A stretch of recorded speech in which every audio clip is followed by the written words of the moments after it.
Okay, we are live. Welcome to Forget the Narcissist Friday.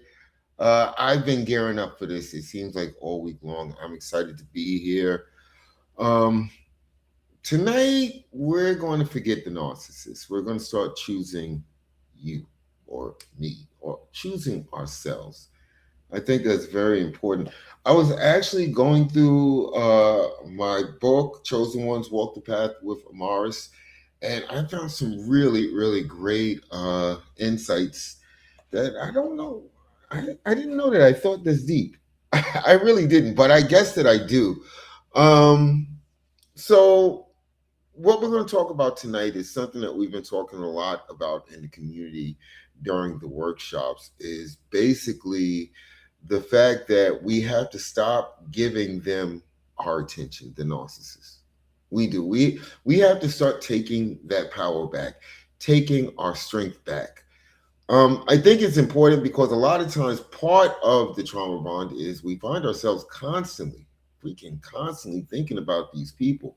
And don't get me wrong, I'm not judging anyone. I'm not. I mean, I've gone through this.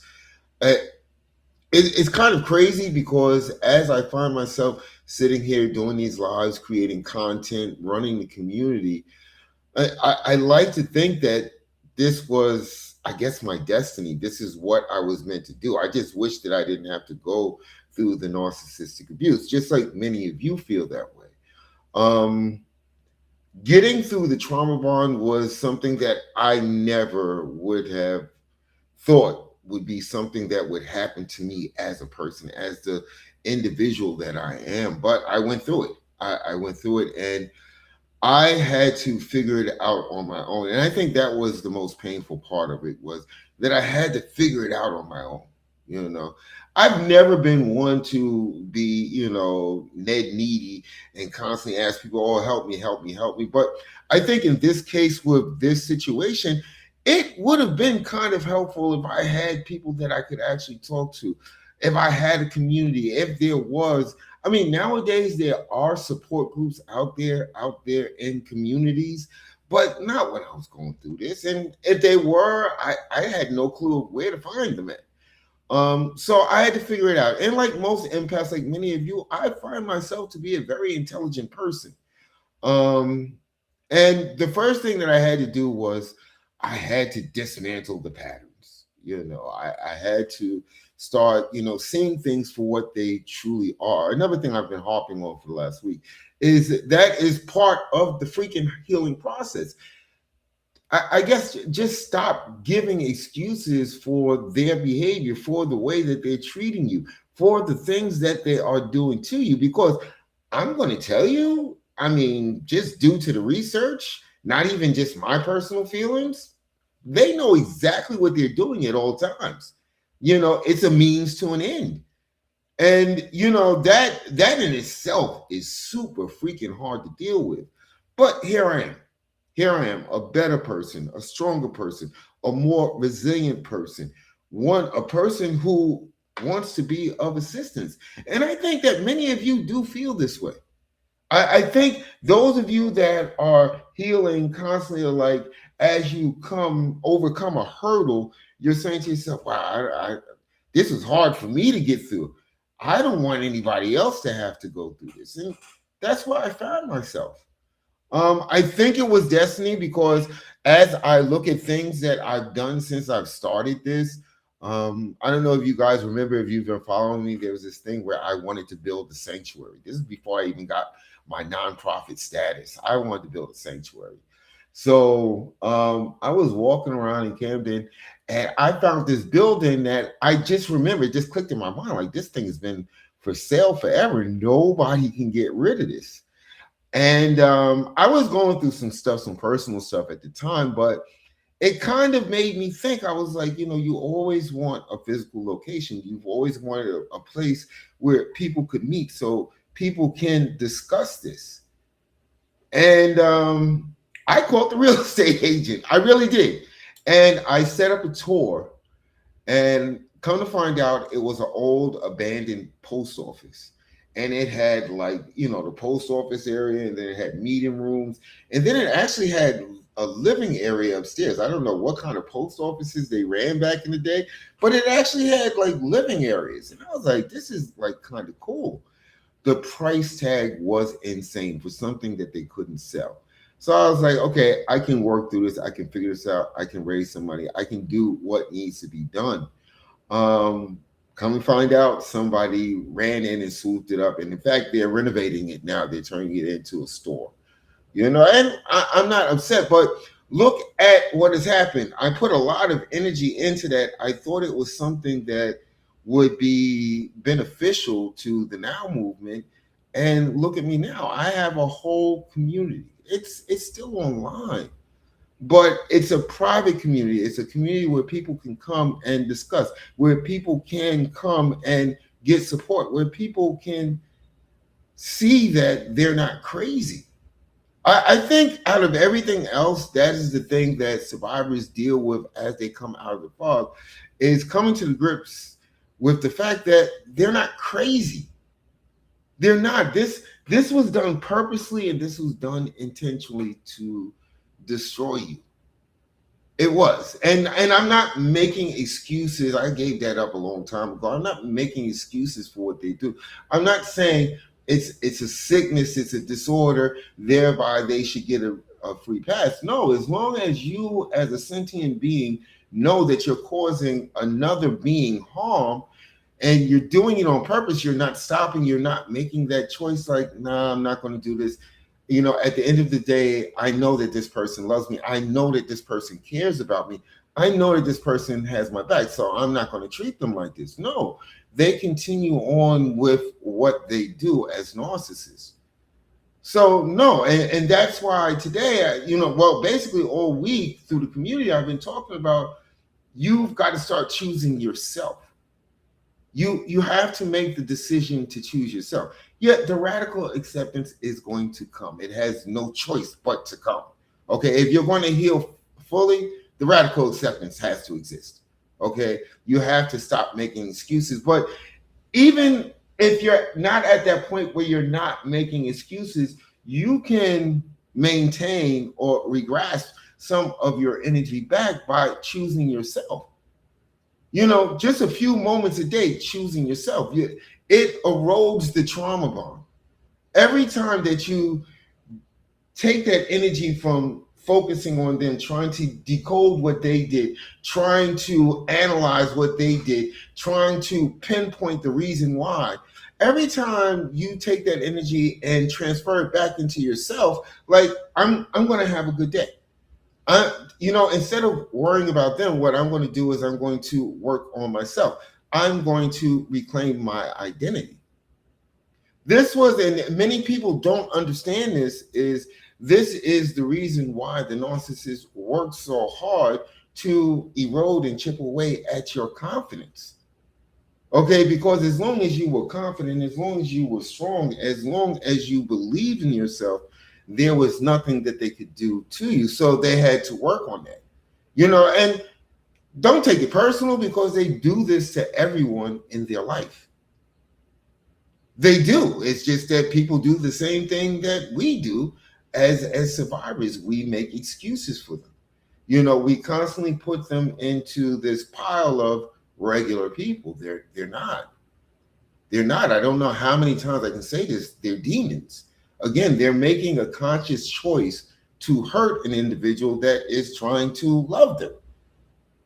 I mean, you can't make stuff like that up, but this is what they do. So again, this is the importance of giving some of that energy back to yourself. So I'm going to read a couple of things that I found in my book. I think it's important. Again, everything happens for a reason. I'm cleaning up in here, moving stuff around. I picked up the book and I'm just like flipping through the pages, kind of patting myself on the back for writing it. But, I'm going through the pages and I'm like, wow, this is deep. This will fit for tonight. But what I want to say is the cost of keeping them in your head. Okay. The narcissist may have left your life, but are they still occupying your mind?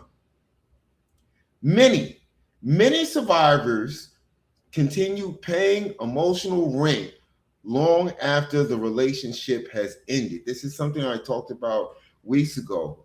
Whether it was a discard or whether it was a reverse discard, you're no longer in that relationship. I get it. I get it. I understand it. I've gone through it. You're hoping that this person will understand that they hurt you. You're hoping that this person has just a wee bit of humanity inside of them to actually reflect, have a little bit of remorse, and come back around. You're looking at it again like a normal person thing. You guys just had an argument or a disagreement. You stormed out or they stormed out. But deep down inside, you know that you care about each other. So you're going to circle back around and you're going to make things right. You're going to fix things. You're going to make an apology. That's why not every separation in a marriage ends up in divorces, because sometimes people just sometimes need a moment to reflect, to weigh the consequences of what happened. And hopefully, if it's a fulfilling, loving, caring relationship, how the damage can be fixed. This doesn't happen with the narcissist. It doesn't. It never will. Whether it's you, the old supply, or the new supply, it doesn't happen. Okay? They are dead set on leaving their victims confused. Hence, the reason why you never get closure. There is no person in this life, and by the way, this is a multi-stream. There is not one person that can say, whether you feel yourself to be the old supply, the new supply, or the present supply, can actually say with any amount of honesty that they got closure. Think about that for a second. This is the type of deviance that we are dealing with. Okay, they're not going to give you closure. Normal people will get closure, no matter how that closure comes. I couldn't stand you from the beginning, blase, blase, boom, whatever. So no, we had to break it up. That's closure, you understand. Okay, but closure actually, there's a couple of things that the narcissist will never have that kind of figure into closure. One of those things is the ability to reflect. They don't have the ability to reflect, but you do. And this is what's keeping you stuck. This is what's keeping you chained or inserted into the trauma bond. Because you can reflect. In fact, they call it rumination, but a lot of what you're doing is reflecting. But the difference is the way that you're reflecting, this is why they call it rumination, is because you're taking out the parts that actually happened to paint the picture that this person is different than what they presented themselves to you as being. We've all done it. We've all done it whilst in the situationship. We did it. That's why we suck around so long, because we are constantly walking around like that guy from PBS, repainting the whole picture, making it look bright, making it look sunny, but most importantly, making it look hopeful. This is where it goes sideways, because as I've said oft times, we know how they made us feel. We know the pain that we experience just being with them. We know the chaos that they created. We know this. But hope and potential screws us around every time there's impasse. Because again, and I hate to keep on saying this, we have to take the narcissist out of the realm or out of the bucket of regular, normal human beings. They're not. The mask that they put on is to trick others into thinking that they're normal human beings, but they are dysfunctionally disordered. And that disorder causes them to want to hurt those that actually care about them. And here's the deal. That is a mouthful, and it is a whole lot to understand. Okay, especially if you're just getting out of it. It is a lot to understand. It's a lot to grasp, to hold on to make sense of. And I get that. But this is why the community has to exist. Every survivor will tell you this. Every person that is healed will tell you this. Nobody understands this unless they have gone through it. And trust me, as much as those that live the narcissist lifestyle want you to think that these are one-offs, no, there are millions of people that are being affected by narcissistic abuse. Why do you think we just had International Narcissistic Abuse Survivors Awareness Day? Why do you think we had that? Not national, not statewide, not town, international. Because so many people are being affected by it. Laws are literally being changed because there are many people that just can't bear the weight of dealing with the fact that, hey, the person that I love, that every once in a while said that they love me, they literally was trying to destroy me. How did that happen? And some people can't wrap that concept around their head. They can't. And then they get to look at the narcissist parading around with this mask. See, when you wake up in the morning, you know who you are. You've been you since the first time you woke up. You know who you are. The narcissist never knows who they are. They have to wear a mask. They have to manipulate people. They have to gaslight people because that false sense of self that they've been curating all of their life, that is the end goal. That must survive. That is all they have. They don't have goals. They don't have dreams. They don't have wishes. They don't have a bucket list. What they have to do is they have to protect their false self. Nothing else. And again, that's not me. That's research. That is mental health professionals that have basically put decades into studying this disorder. I'm talking about Bachman. I'm talking about Ramani. I'm talking about, well, he's not around anymore, but Carl Jung, who never used the word narcissist. I think he called them the darker shadow. I got to look that up because I forget. But anywho, this is all the narcissist cares about, that presentation that they give the rest of the world, because what it does is, and this is kind of a Bachman thing, is what it does is that shame that they have been kind of fighting all of their life. Well, not kind of, literally fighting all of their life. They've got to keep that down. And the only way they can keep that down is if people buy into the mask. That's why it's such a performance. That's why you as an empath got trapped, because this has been their life. So when they are showing you that this projection of this potentially hopeful soulmate human being that you just run into, that's all an act. And you are actually included into this act as long as you comply and reflect back to them what they're trying to show you. That's why they become so evil, so bitter, so mean, so angry, so demonic when the mask cracks and falls and you see it. Every survivor will tell you, I don't care if you're male, female, whatever, it doesn't matter. When you look at your partner after that mask drops, thank you so much, Lennon. Thank you for joining me. When you look at your partner after that mask drop, every survivor will tell you that's the most horrifying moment ever. I have watched a ton of horror movies and scary flicks and everything else. I watched a ton of them. But I don't think I was more horrified when I think that was the most horrific time in my life, when I realized the person that I loved was literally a demon and their main goal was to destroy me. And that is something that takes a lot to deal with mentally. And this is why a lot of empaths don't make it. Because that kindness, that caring, that want to be there for the person that they care about, it overrides their common sense. So they go into the dirt still holding a paintbrush, trying to change what really happened. So every replayed conversation, every imagined apology, every unanswered question, what that does is that costs you something very important. That costs you your peace. No way around it.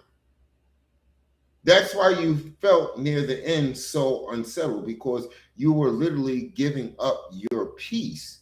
Thank you so much for the repost, Lynn. I appreciate you. You're literally giving up your peace, trying trying to be there for this demon. You are. This is what you're doing. This is why you're walking on eggshells, because you are bending over backwards because you're still caught up in hope and potential. But here's the deal, and I need you to really think about this. You know, at what point do you literally remember taking that hope and potential that you fed into them and circling it back to yourself? Giving it back to you. The potential that you can reclaim your identity back. The potential that you deserve better. The hope that you can find yourself in a situation that is more amicable to your health, to your mental health, to your well-being. We don't do that because as empaths, we are in this battle to fix this broken individual. I don't know. Usually the day after Christmas or the week after Christmas, parents make their children clean up their room. You're going to get rid of all these old toys, all the whatever holiday you celebrate.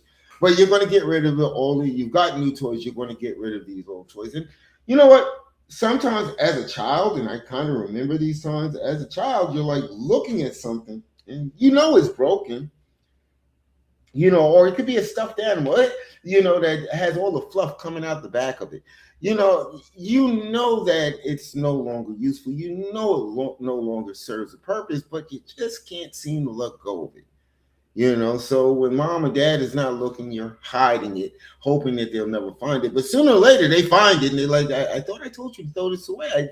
I just got you a new one. This is just taking up space. This is making your room messy. That's kind of what we do with the narcissist.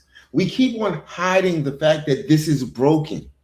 This is a broken object. This is something that can't be fixed. And we hold on to it. And we hide it from those that literally care about us. Those that see something's wrong, but they can't put their finger on it because you're not talking about it. You're not giving anybody any clues. It could be from shame or it could be from hope. I can get through this. How many times have you found yourself saying that, knowing that you felt emotionally dysregulated? Even though that it was more painful for you to wake up and open your eyes and see this person next to you, wondering what shit show you was going to be introduced to for the day, than it is to actually say, you know what, I can't do this anymore. Because it's a decision. It's a decision, and I know it's a hard decision because I've been there. Never think that I'm judging you or telling you that what you're doing is wrong or insane. What I'm telling you is I'm trying to give you the clues to free yourself. This is the blueprint to freeing yourself. Because if I can describe to you what you're going through and tell you that I went through it, and then tell you, you know what? I don't even think about this person anymore. This person no longer takes up space in my mind anymore. There must be something that I did that can help you. There might be a piece of advice that I can give you that can speed the process along, because as far as I'm concerned, it took me way too long. The person that I knew, my authentic self, the person that I was before I got involved with this person, no, this took a long time to heal. It really did. But as I grew into my healing, as I grew into my purpose, I realized I was like, well, why should I sit back and watch somebody else take the long route around the mountain when there's actually a cave right there that'll take you right through to the other side? So yeah, that's why I do what I do.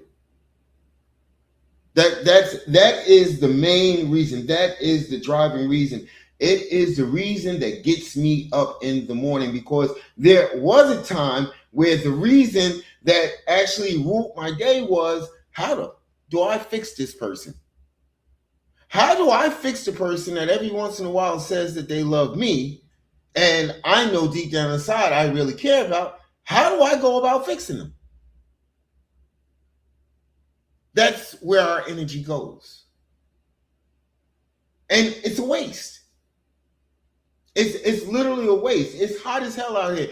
It's like me turning up the air conditioner full blast and opening every window in the house. It's a waste. I'm wasting resources. And hey, Lynn, yes, you're right. They absolutely cannot be fixed. There's a narcissist right now gaslighting their partner saying, oh, I'm going to go to therapy. Oh, things are going to come back to what you want them to be. No, what they're saying is they're future faking and they're telling you, I haven't drained you completely yet. I haven't destroyed you yet. I still got a lot of shame that I'm dealing with. And you seem to be able to regulate that a little bit. So I'm going to make you a couple of promises that will keep you around just a little bit longer. I'm going to discard you soon. Don't worry about it. I say this just about every other live. Please, somebody point me to the page of a healed narcissist. Not a self-aware, a healed narcissist.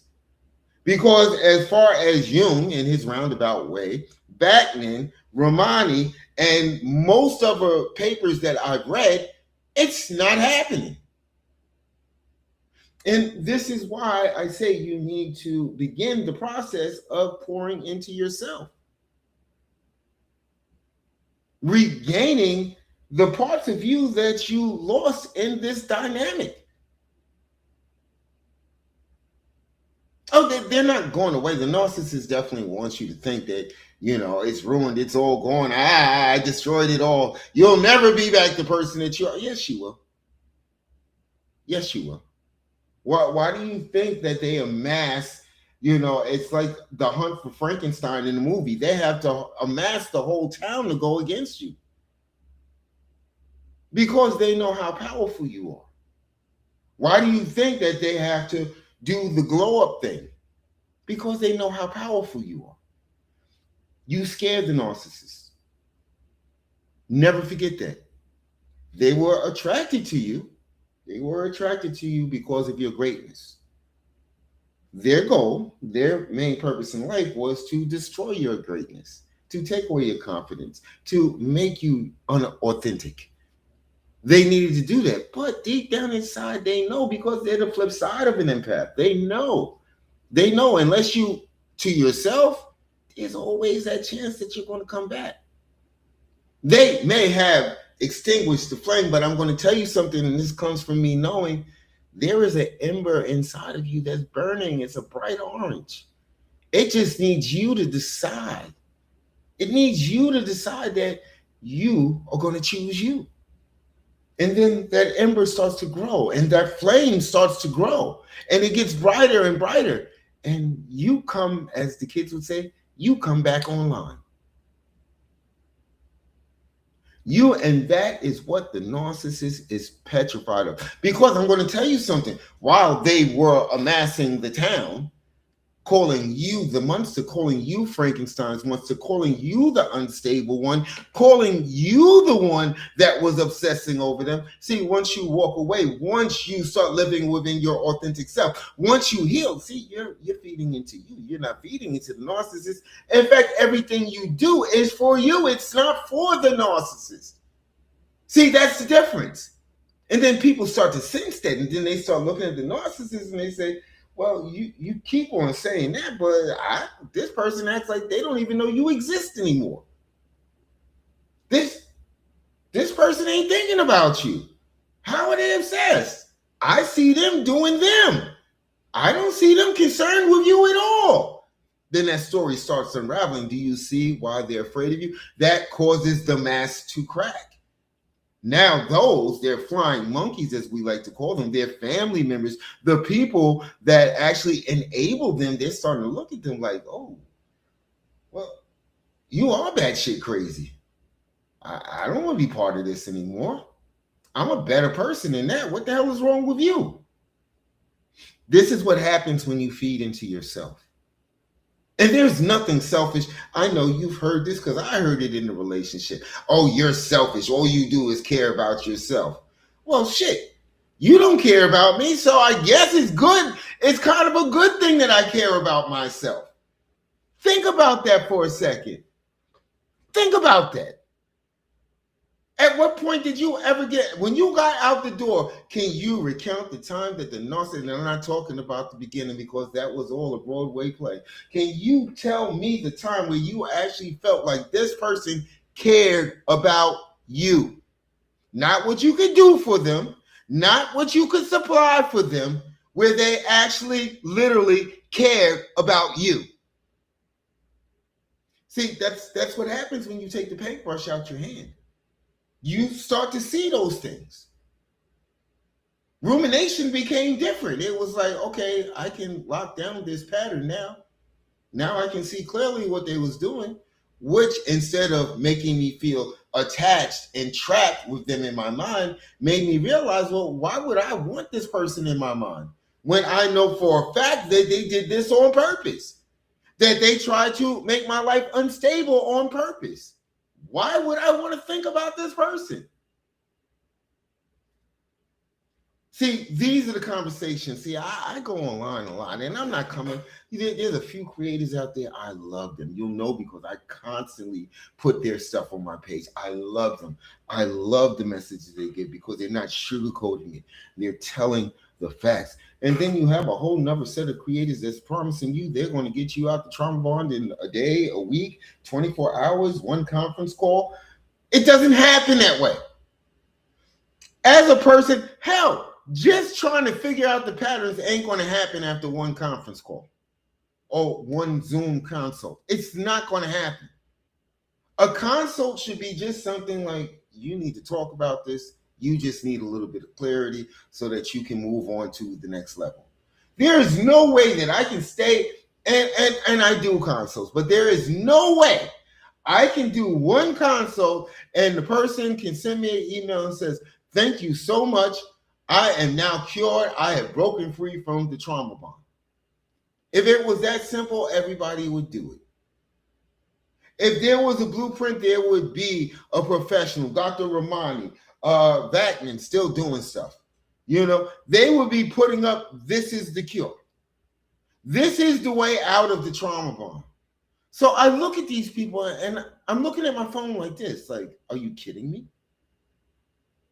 Because what happens is people, they see the good nature of the empath. They see that the empath wants to be healed. They see that the empath no longer wants this burden. And they say, just like the narcissist, I got you. I got you. The only difference is the supply is money. I'm not going to do that. I don't want to do that.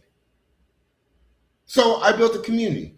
Go in there, binge what you want to binge, take this course, listen to this audio book, do that meditation, do that course, do some bite-sized chunks, get into a live workshop, okay? But I'm not going to tell you that, hey, listen, 1 month in and you're good.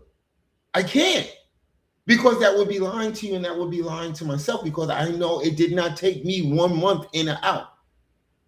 It didn't. It took time. It took me first making the choice, first making the decision that I wanted to heal. I know it sounds crazy that you have to make a choice that you want to heal, but you will let the illusion carry on until you decide that you don't want the illusion to carry on. Thank you so much for that, Knox Nightmare. Thank you so much. Amen is correct. You know, so I'm never going to sit here and tell people that this is easy, because I didn't find it easy. I didn't. But I'm going to tell you where it became easier was when I decided that I didn't want to deal with this anymore. Again, let's just skip back to the front of the ranch. Whether it's a discard, hey, me, what's up? Whether it was a discard or a reverse discard, you are no longer in a relationship with this person anymore. You're not. You're free, but you don't feel free, right? Does that sound about right? You are free, but you don't feel free. Let me tell you a secret. This is what I call the narcissist backdoor. Everything, first off, the reason why you have to start feeding into yourself so that you can see the patterns, you will start to see that everything was done on purpose. Every conversation that came out of the narcissist's mouth had a reason. Every time of intermittent reinforcement, there was a deeper plan behind it. Okay. The narcissist always needs you to fall back to default, no matter what's wrong. It's like Alt Control Delete on a PC. They need you to do a hard reboot and go back to phase one, the love bombing stage, because that's where they got you hooked. That's where they turned your world upside down. That's when you decided that you loved them. So that was done on purpose. And everything after that, if you look at the pattern, was to make you mentally go back all the way back to the beginning. Even though issues changed a whole lot. There's a whole lot of craziness that's going on now that never happened during the love bombing stage. Okay? But you kind of find yourself going back. And what does that do? You go get a shovel and you start digging the grave of hope and potential. And you just keep on digging it because it's your grave. It is. And I'm not saying that to make anyone feel shame, but that's literally what we did. Hope and potential. They rage out at us. We're looking at them like, where the hell did that come from? Hope and potential. They're having a bad day. They're not really like that. I don't understand why they're doing that. Hope and potential. Okay, they're walking around ignoring us. You can't even get a good morning out of them.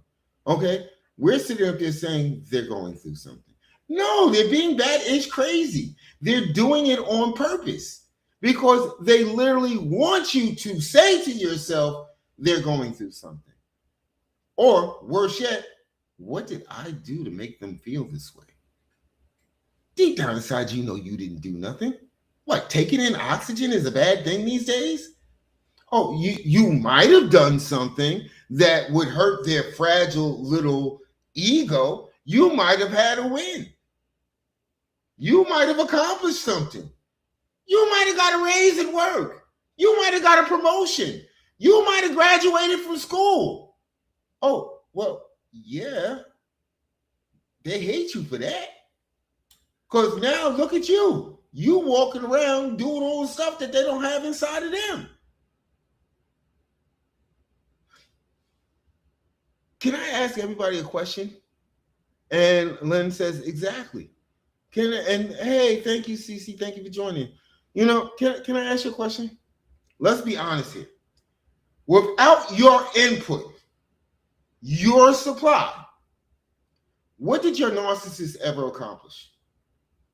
I mean, when accomplished? Without your help, because I'm going to tell you something. Once you look at the patterns, everything you did on your own. Because there was never going to be any help and support from them. Because that made them think that you might win, therefore they can't be superior. And that actually chips away at their grandiosity, the grandiosity that they feel within themselves. And of course, they feel entitled to everything. So by you working and accomplishing or doing or winning at something, oh, that's a huge blow to the narcissist. That is a huge blow. Did you notice that when you won, you were met with indifference? Or the silent darts? Or the, I'm just joking, I didn't mean it that way, congratulations? Did you notice that? Think about that. This is what I'm telling you, you need to decide to feed into yourself. Whether you're still in the dynamic, and I am not here to diagnose anyone. I'm not. But if I'm telling you what you're going through, because I went through it, it kind of helps the process of you understanding that you might be dealing with a narcissist. Just for that fact alone. Just for the fact that you can go join somebody else's live and it's almost like they're hiding in your closet watching your life. How do they know what the hell happened? And don't try to make suggestions on how they can fix their life or they will victim rage. Yes, you are right. Janana Mama, yes, you are right. And thank you for joining. You soon find that, okay, one of the things that I noticed with the rage outs were just simple things, just simple observations, things that I didn't think was like World War III worthish. Simple things. I think the first time that I noticed them rage out was because I said, wow, they're kind of disorganized this morning. You would think literally that I committed a major felony against them. And I'm just sitting there looking like this, like, whoa, calm down. But see, that's the first red flag. And again, what am I doing? I go get the shovel. Oh, they're just having a bad morning. Hope and potential. It springs eternal. That was my clue to get the hell out. This person is unstable. I mean, rage. Eyes bulging, screaming, yelling, spit coming out of the mouth. Rage. But we don't look at it that way. All we look at is the love bombing stage. We're like puppies walking on cloud 7. Yeah, they'll be back. They'll be back. I've come to call that the sun will come out tomorrow stage. It's raining today, but by gosh, the sun will come out tomorrow. They'll be back tomorrow. Then after tomorrow passes, well, maybe by the end of the week. Well, the first of the month. Let's do the first of the month. I'm going to bet New Year's. Let's bet New Year's. Let's go with that one. Hope, this is what I'm saying. You. Feed into you. During this whole situationship, can you tell me one time that they had just enough, a moment of concern, and do not say during the love bombing stage? We call that phase 1, the beginning. Can you tell me when they were there for you? As couples are. As people in fulfilling relationships are. You get fired from a job. That's a bad day for you. When you get home, don't you want a little bit of support? I mean, is that too much to ask for? Is it? But did you ever get that? If you become suddenly ill, you didn't expect it. Who the hell wakes up in the morning and says, I want to be ill?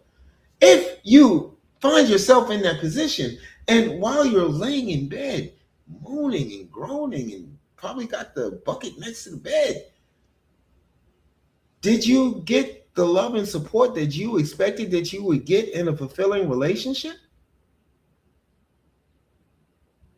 So at what point do we decide as survivors, again, whether we're in it and we're coming out the fog after the discard or we're going through the trauma point, at what point do we say to ourselves, you know what?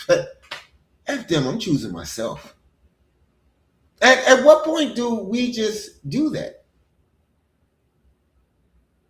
And choosing yourself, it can be, I just put up a post in the community this morning where I wanted people to share their wins.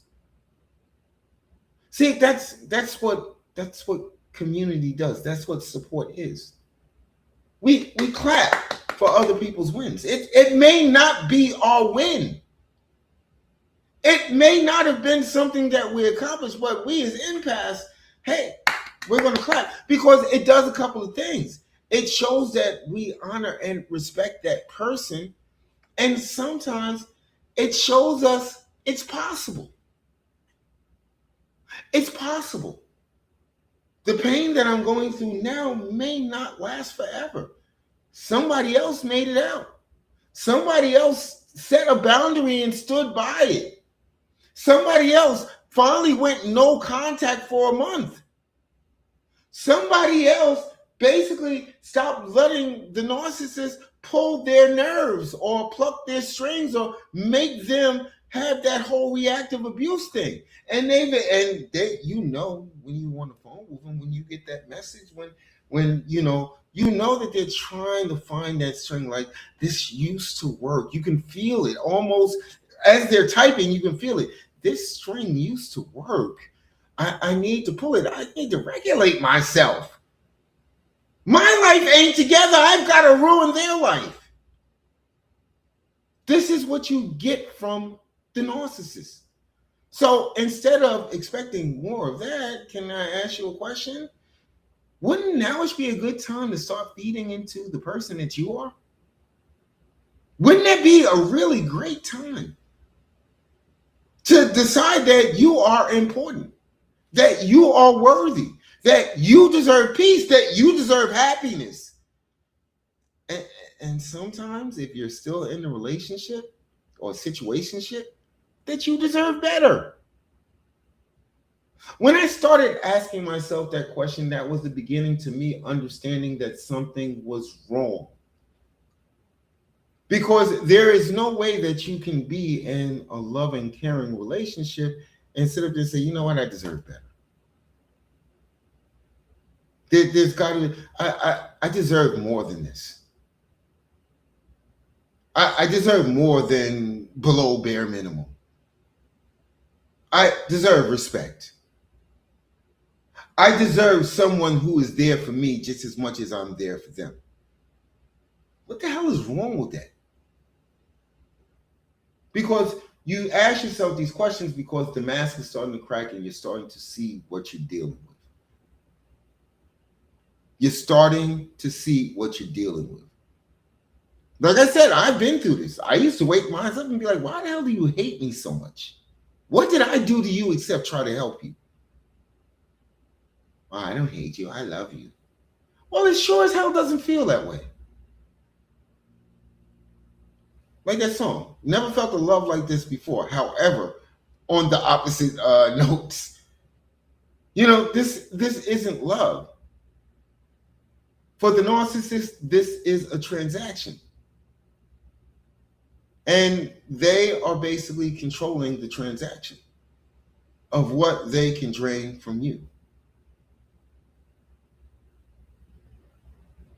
I would love to tell people, go run, join the community, go do this. I could tell you, go watch videos from Sam Backman. I didn't know he had such a huge library on YouTube. Go listen to audiobooks, based on Carl Jung, binge watch Dr. Romani. I actually like her stuff. I guess it's the way that she delivers it. I'm going to tell you, the Narcops, love that guy. Go listen to him. He's a big proponent of radical acceptance.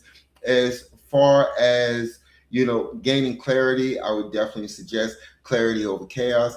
And sometimes you need that kick in the butt of reality. We've told me. These are the people that has actually helped me along with my journey. However, I'm going to be honest with you.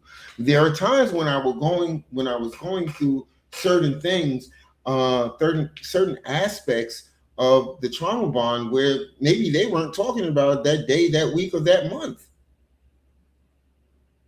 I had no place else to go. So I had to figure it out on my own. This is how I ended up reading research papers. And I'm not going to lie to you, and I'm not going to BS any of you. There was one point when I was researching where I figured I could fix my narcissist. Again, hope and potential. Hope and potential. And I remember the moment that I realized this ain't happening was I literally pushed away from the computer, looked at them, and then shook my head. There was nothing I could do. The only thing that I could do, the only rational thing that I could do, the only thing that I could really put energy into was saving myself. There are many creators that will tell you, you sometimes have to hit rock bottom. And the narcissist loves that. They love that. Where you're looking in the medicine cabinet. Where you're looking for, like, this ain't sharp enough. Where did I put the stick at? They don't care. That ties up a loose end for them. Now they can say whatever they want to say about you. They don't care. At what point Did you really believe that the narcissist cared whether you stayed on this existence or not? Besides the love bombing stage, they don't care. So, with that being said, again, you have to come back to that law of nature, self-preservation. You have to decide that you are worth saving because you have been deciding for such a long time that they are worth saving. They deep down inside know that they're not worth saving. That's that shame. Shame, it peeps up every once in a while saying, you know you ain't shit, right? You know that you're literally a walking piece of crap, right? The shame pops up and tells them that. And that's why they need to go find another source of supply, another victim. Somebody that will reflect back what they want the world to see. That pushes the shame down. That makes them feel as if they are like everybody else. Oh, thank you so much, Lynn. Thank you so much. I appreciate you for the gift. I really do. So yeah, the narcissist cannot steal another day of my future unless I hand it over willingly. Isn't that crazy? Isn't that crazy? Let me read that again. The narcissist cannot steal another day of my future unless I hand it over willingly. That's what I had to tell myself. How many of you telling yourself this each day when you get that bad-ish text message? When you get that phone call out the blue? When you walk into a flying monkey that has all these questions that has nothing to do except for them to report back? What? How many times are you asking yourself, am I handing over this power willingly? Because you're trying to fix something. You're trying to fix this. I say this to survivors all the time. How long did it take them to move on? You spent years, sometimes decades with this person. How long did it take for them to jump into somebody else's bed? For them to find the one? So how much did you really matter? Because even a toxic relationship, there's a certain amount of caring and compassion. There's a certain amount of reflection. There's a certain amount of remorse. There's a certain feeling of empathy of, am I hurting this person? Now, how they act on it, especially if they're toxic, hey, that's a whole different thing. But that exists. See, that exists within human beings. That doesn't exist in a narcissist. That doesn't. Do you know what they care about? The mask. And in order for the mask to survive, guess what they need? Supply. In order for them to get supply, guess what they need to do? They need to hurt someone. They need to be in control of somebody else's life. They need to be able to break a person down. I know, and that's some harsh stuff to say, right? Right? And a lot of people would say, I know, I used to say this as I was researching and studying this stuff. I used to say this like, this is crazy. This is really crazy. Somebody's making this ish up. This can't be true. There can be no human being that basically is a human being with a demon superimposed on top of it. It can't be. This can't be true. This whole mass thing sounds completely crazy. It sounds bonkers. That a person has such a degree of low self-esteem due to something that happened to them as a child, where they actually have to create what mental health professionals call a false self. A self that has no basis in reality. A self that is just what they think they should be. A self that they want to project onto everybody else that sees them. So they become like Dracula. Basically, in order for Dracula to stay alive, what does he have to do? He's got to jump on people's necks and take their life force. This is what the narcissist has to do. And Janana Mama says, yes, it is all a mask. It is all a mask. And the sad thing is they are stuck in this for the rest of their life. I don't care, hiding deep inner shame. Yes, yes. Narcissism has always, and thank you for adding that, Janana Mama. Narcissism has always been diagnosed as something that is shame based. They spend their whole life creating this false self, this interpretation that only lives inside of their head that they project to everybody else to combat the shame, because the shame is literally, like I said, popping up every once in a while saying, you know, you're a piece of shit, right? And they're like, no, no, no, no, I'm not. Look how everybody else looks at me. Look how people are validating that I am not a piece of shit. How dare you call me? And it got the boots into it and everything. Like, get down. Get down. You shouldn't be here. I am very important. I'm very special. And that's literally what they're doing in their mind, because they have the emotional control or stability of a 3 to 5 year old. So that's literally what they're doing. Shame, leave me alone. Leave me alone. I'm going to show you. I'm going to hurt that person to show them that I'm superior to them because I can hurt them. And they're not even going to know about it. This is what they do. Hey, what's up, Dina Mina? How you doing? It's always good to see you. It's always good to see you. You know, so yeah, this is what we are dealing with. We don't know it. Again, everything is done from the very beginning, from phase one, on purpose. So let me ask you a question.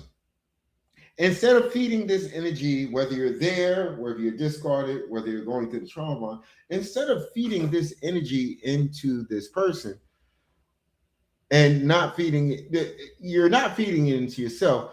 Once you know this, because once you get out of the discard, you start to know that it was all fake. You start to know that they never cared about you. You start to know that there was no true feelings there. You know this. But who is that guy on PBS? He passed away. He used to make those nice paintings. They call it ASMR now. He make those paintings and he make the sounds of the brush and everything. Anyway, I think his name was Bob. But anyway, what you're doing is you're like Bob. You're painting this beautiful picture that never existed. This is what you've been doing. This is why many are still stuck in the trauma bond, because just as they get a little bit of reprieve, just as they start to feel a little bit better, just as they feel like things are coming together, the first thing that happens is the narcissist radar kicks off. They know, or the flying monkey told them, hey, listen, this person is healing. I don't know what you're talking about. The narcissist reaches out to you. They try to use some heartstring. Oh, Bob Ross, thank you. Thank you, Janana, Mom. Bob Ross, yeah. I used to watch that guy too. I did. But anywho, you know, so you're sitting up there. The narcissist knows that you're healing, so they're going to send you a bad shit text or a bad shit message, or they're going to call you up if you're still in that dynamic, and they're going to pull on your heartstrings. And what is going to happen is you're going to become Bob Ross, and you're going to start painting this little forest with a heart, saying they're starting to understand. They understand that they hurt me, and they understand how important this relationship is. They realize that they lost somebody who really cared about them. Paint, paint, paint, paint, paint. No, they didn't. They just want control. They want control of the narrative, and as long as you stay broken, they maintain said control. It works. It's win-win for them. They maintain control. So when you start with hope and potential, start writing back and texting back, two things are going to happen. They're going to now use that, as they've used everything that you said and told to them as a weapon. They're going to say, see, this person is still unstable, you know, or they're going to come back into your life. And let me ask you a question. Do you think it gets better or worse when they come back? Think about that. And hold on, let me catch this message. And thank you guys for communicating. Everything he's doing, saying that I'm doing, it's wild. Well, that's projection. That's projection. It's crazy because narcissists, since they have no base identity, again, it's not me. It's not me. It's actual clinical research. they have what's called a fractured identity. That's the exact term for it. They pick up bits and pieces from movies, TV shows, people that they meet, people that they talk to. Sometimes they're old supplies. They take little parts, those parts that they feel are valuable, and they kind of embed it into themselves. Um, so that works both ways. Sometimes they will try to steal those things from their victims, okay, and try to gaslight the victim into thinking that no, this was always me. I've been doing this since I've been a little kid. This is always me, and you're looking at them saying, but you don't even understand what you're doing, you know. Or what they'll do is again to fight down the shame, because remember they always know what they're doing. So if they're cheating on you, they know deep down inside it's wrong to cheat on their partner. But what they need to do is to push the shame down, they need to justify it. So to justify it, sometimes they'll blame you. And literally in their mind, they are blaming you. You know, I mean, I was actually reading, somebody put up a post where the person said, well, you were seeing someone in high school before me. So essentially that's cheating. I didn't know you when I was in high school. So what difference does it make? But in their minds, this is how they rationalize what they do. Again, a narcissist criterion number 4, I believe it is a sense of entitlement. They really, really believe that, you know, they can do what they want with not following the rules that the rest of humanity has to follow. So they will always find a way to make whatever they're doing right. You know, and again, how does that affect you? And who the hell does that in a fulfilling relationship? Just goes on a tangent and does what they want to do and comes back and says, I'm entitled. I don't care how it made you feel. And that's the biggest thing why I tell people that they need to feed into themselves, is because the narcissist never cared about how you felt. I mean, not the way that people in loving relationships do. They don't care. They don't care if you cry. They don't care if you're frustrated. They don't care if you're angry. Past the supply that is giving them, because 9 times out of 10 they created that situation, they gave you that emotion, which thereby makes them feel superior to you, because in their little rabid mind they're saying, I control their emotions, they're my little puppet, I can do what I want, I'm superior to them. So I wish I could go no contact, but we have kids. Well, I'm in that same situation. You need to join the community. Both of those courses are actually there, Dina Mina. Both of those courses, no contact and controlled access. I think you are in the community. Go look at those courses. It explains it. And that was another thing that I had to figure out with no help on my own. Um, how to deal with, and plus the narcissistic relationship decoder course is actually in there. So that GPT will actually help you a lot as far as controlled access. It's not easy because the narcissist, you will see that they will continue to try to push your buttons. They will continue to try to get a reaction out of you. But there is a way to get through it. Believe me, it was difficult. You know, nothing worth. God damn, I can't fix this puzzle. I'm sorry. And I don't know. I was doing so good with the no cursing thing, but this puzzle is so frustrating. Okay, there you go. It's like they want it perfect. It's like TikTok. It's a screen. The hell is wrong with you? Yeah. So yeah, go ahead and go in there. Those courses are definitely there. The no contact, controlled access courses, those modules were actually part of the trauma bond exit protocol. Again, I tend to create this stuff to help people get through just a little bit faster what I had to get through. You know, so I literally, on my desk, I keep a book where I keep notes and stuff, you know, as I learn stuff, you know, and I'll decide. I have like a couple of these books, but I just keep it on my desk. And I will go through stuff and, you know, I'll say, you know, did I suffer with that? You know, and that will tell me if there's a need for like a course or a book. We'll probably end up caught because he can't be amicable. Well, yeah, I mean, that's part for the course, Dina Mina. It is. It is. It's par for the course. Again, once the narcissist feels that they've lost control of the narrative, they will use anything and everything within their power so that they feel that they are in control again. So that could mean weaponizing the courts, and the reverse dynamic, they weaponize police. They will weaponize anything, especially if they're covert narcissists. This is how they get away.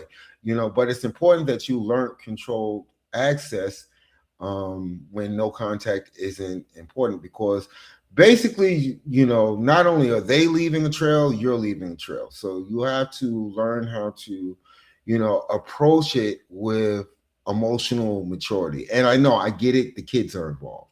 So I understand that.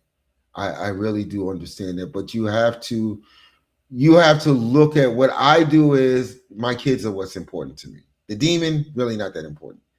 Okay, so that's the framework that I always deal with. I don't care about the demon.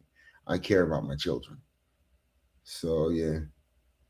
And North Simon says my ex did it for 7 years after divorce. This is what they do. They can't stand once they lose control.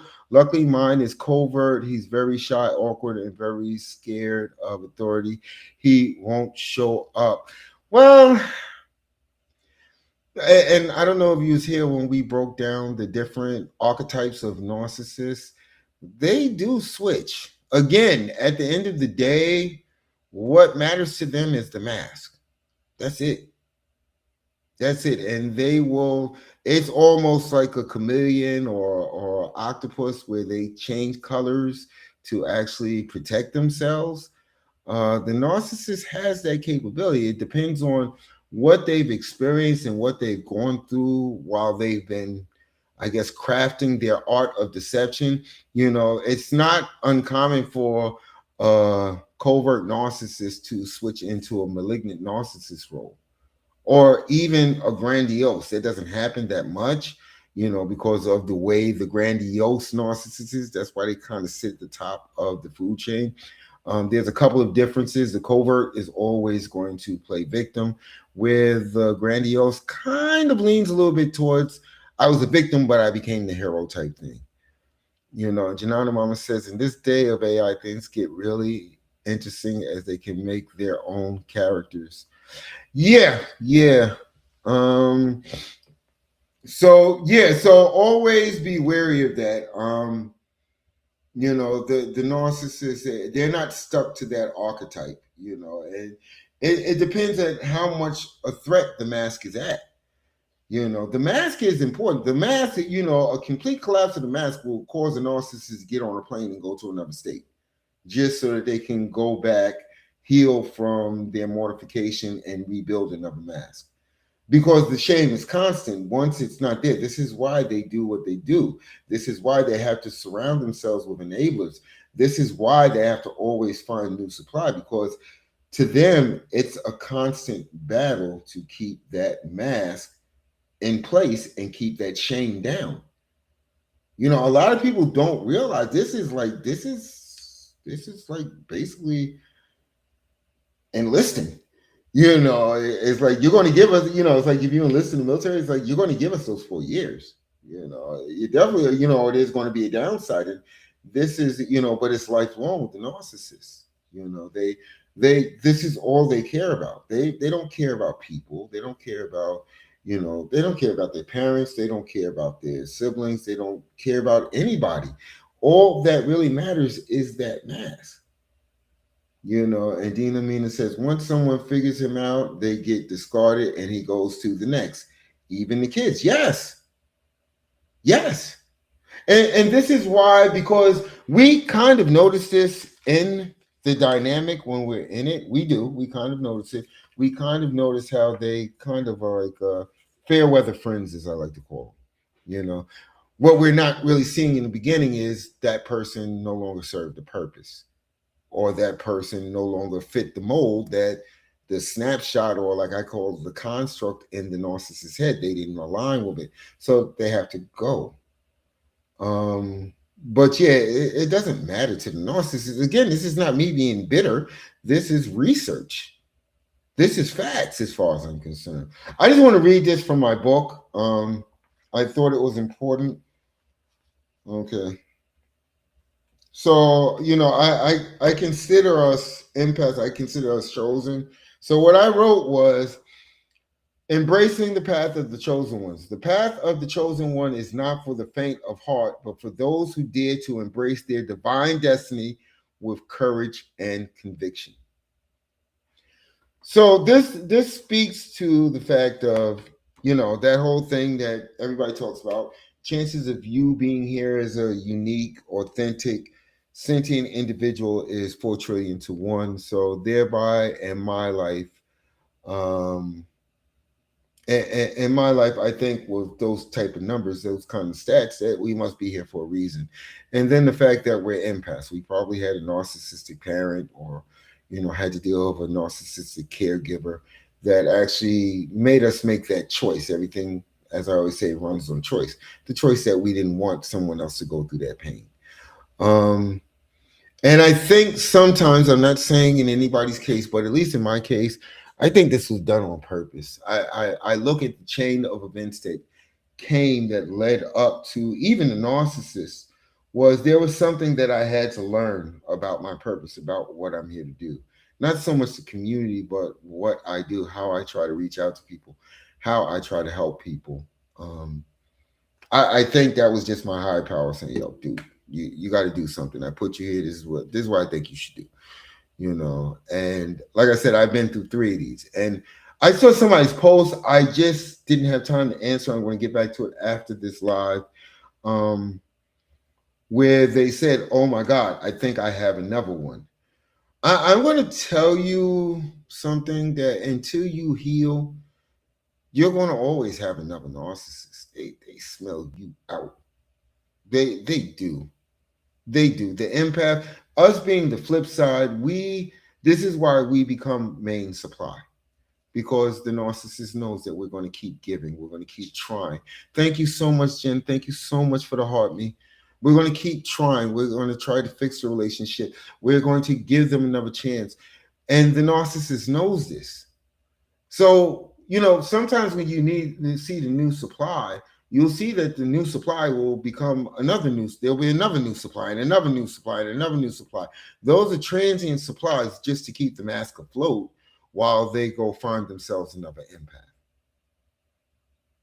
So what happens is until you heal, and this comes from not only experience, but based on what Carl Jung said, narcissists will keep seeking you out, and they'll use different tactics and they'll use different techniques. Remember, they bond to you by mirroring what's inside of you. That's how they bond to you. That's how they trick you. That's how they get you into the love bombing stage. However, once you heal, you soon find, and a lot of people say, "Oh, I'm healed," but I keep on finding myself in relationships with narcissists, and it's like, because you're not healed. Because I know for a fact, once you're healed, you can, just like they can smell out empaths, you can smell them out. Sometimes it'll be a quick conversation. I think there's two of them that I've run into. They can't stand me now because I shattered the mask so quick. I said one of them I still have to deal with. Not on that level. It's just because they hold certain cards, so I have to deal with them. But I think by me knowing and making it clear that I know, I became like off limits. It's like I think at one point they tried to like smear me because I saw through the mask so fast. And just by me not caring, I think they pulled somebody was talking to me, and they like made it so the person walked with them, and then they started whispering. I don't care. I just looked down at my phone. I don't care what you're talking about. That doesn't concern me. That's what y'all do. So like I said, you're not healed until you get that, what I like to call that superpower, where you can sense them. I think that is the final stage of you accepting the fact that you've healed from this.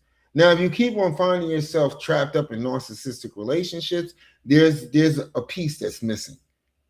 You didn't go through the whole process, or you took a shortcut, or you didn't do the shadow work, or you didn't, stay no contact. There's something that you didn't do.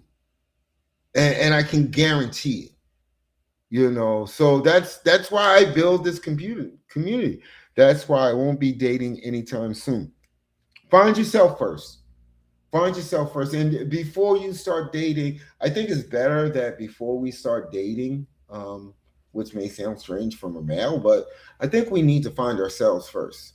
I think it makes us better partners because once you heal, okay, you'll never find yourself in a narcissistic relationship again. I can with 99.9% assurity. Okay, unless you're just looking for one, you won't find yourself in it again once you heal.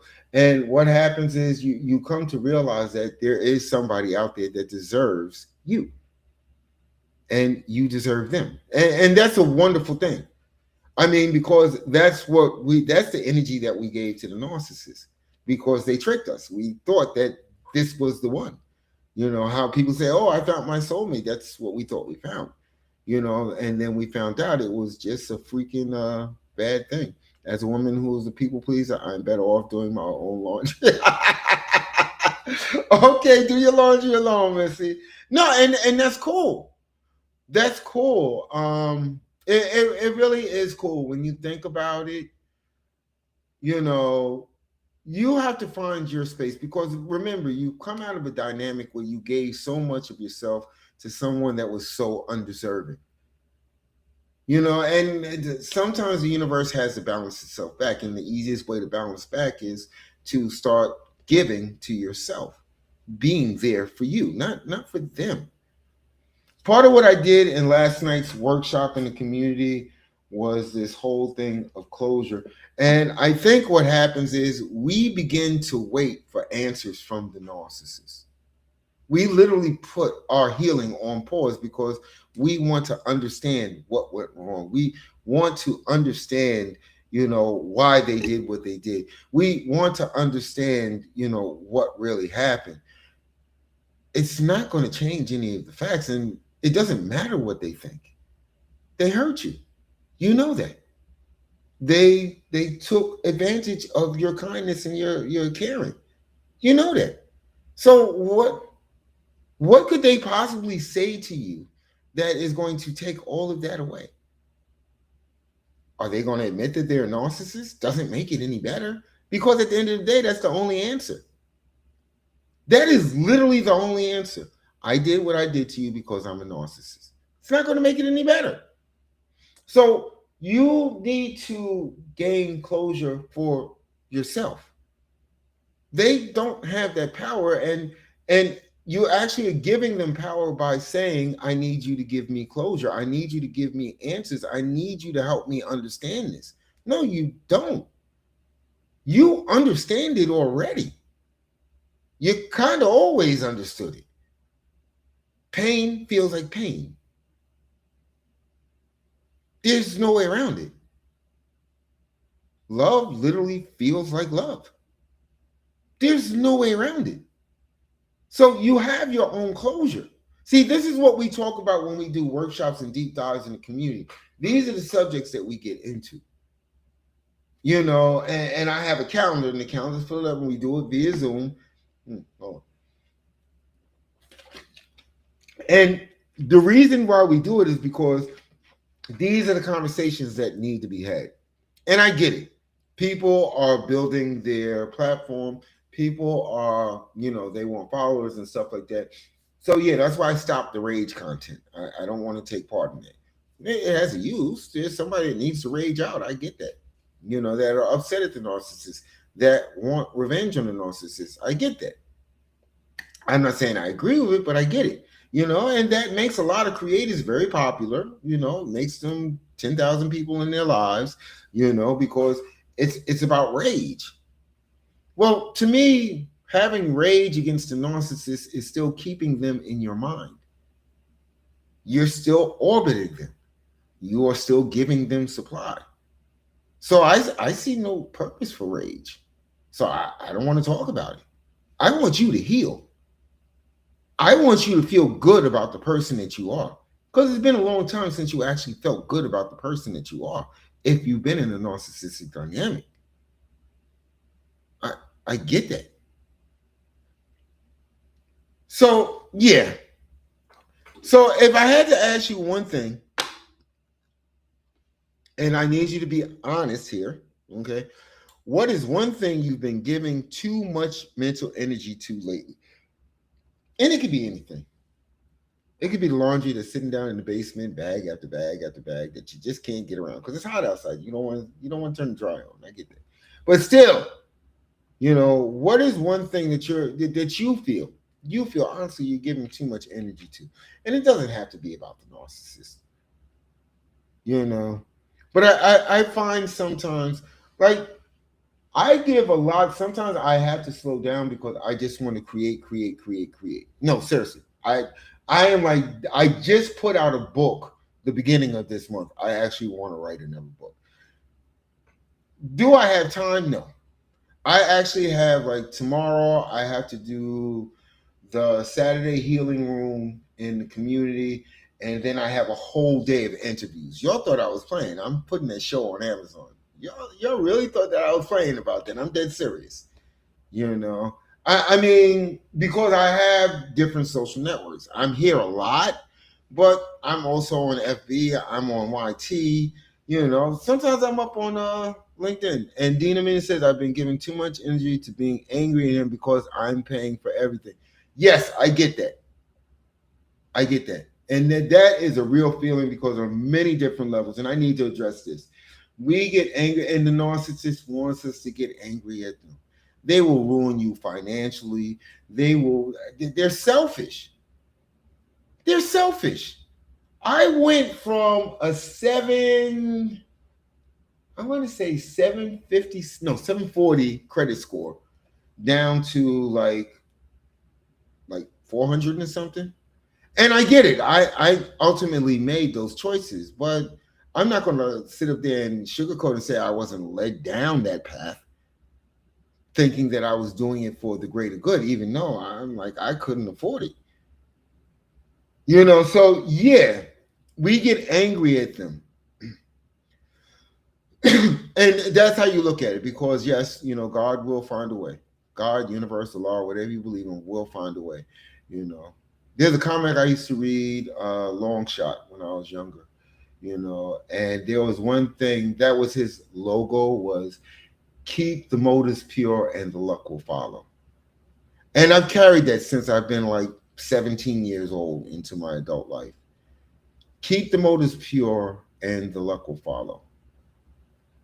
And I don't know. I mean, the narcissist, we become angry. We want revenge. That's why I try to pull people out of it. The narcissist doesn't understand your revenge. They don't understand that they hurt you on the level that you want them to understand. They don't. This is literally like you passing them a soda on a ice cold soda on a hot day. It's supply. Look, they're still mad at me. Look, they're still angry at me. Look, they want revenge against me. No, once you let go of the revenge, it's gone. They're gone. They start to dissipate. They start to not have that control over your life. It becomes a good feeling when you can go to bed, when you can lay in your bed, go to bed and not think about them. Go to bed and not wake up in the middle of the night because you're either having an inappropriate dream or you're having a scary dream about them. It feels good. And to me, that's worth more than getting vengeance. To me, that's worth more than being angry at them. To me, that's worth more than making them want to pay. Every day that I get a part of myself back, every day that I find joy in things that I used to find joy in, before I met them. Every time I have a meaningful conversation, be it with the same sex or opposite sex, without wondering, how they're going to interpret this, or they're going to shame me for having just a conversation, a human conversation with another person. To actually go outside and sometimes just sit down. Sometimes I will literally go outside, pick a bench, sit down, and just look. Sometimes look at the traffic, or if I'm in a park, just look at kids playing. Just enjoying life. And Dina Mina says the best revenge is a life well lived, full of joy. Yes, they can't stand that. Oh Lord, they can't stand that. They get mad. Oh, they get mad. You enjoying life? Who gave you permission to enjoy your life? After all I did to you, how dare you enjoy your life? They hate that.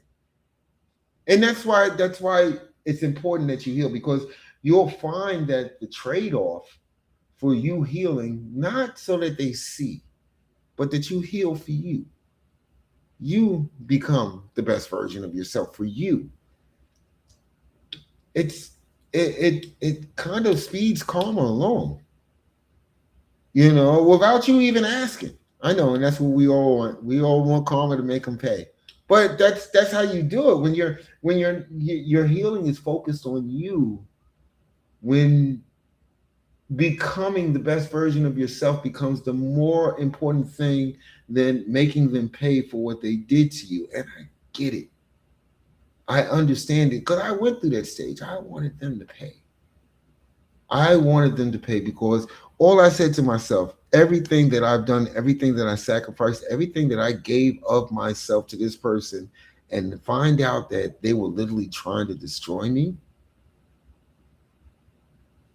somebody had to pay. But I soon learned that, I found myself as I'm going through my head figuring out the best way. And I'm a Capricorn, so I can figure out ways to get revenge if I put my mind to it. But I found that every minute that I thought about revenge, it was another minute that I was thinking about them, and I really didn't want to think about them. And Dinaman says, honestly, if I didn't find you and I didn't learn about this, I might still be there. Oh my God, thank you. Thank you. That made, you know what? You just gave me a warm fuzzy. I feel happy. I'm like happy for the rest of the week. Thank you so much. Because that's all I do is try to be of assistance. That's all I really do. I'm not trying to, this is why I built a community, because I'm not trying to build a huge following on TikTok. I don't want to make content just to get monetized. I want to make content that helps people.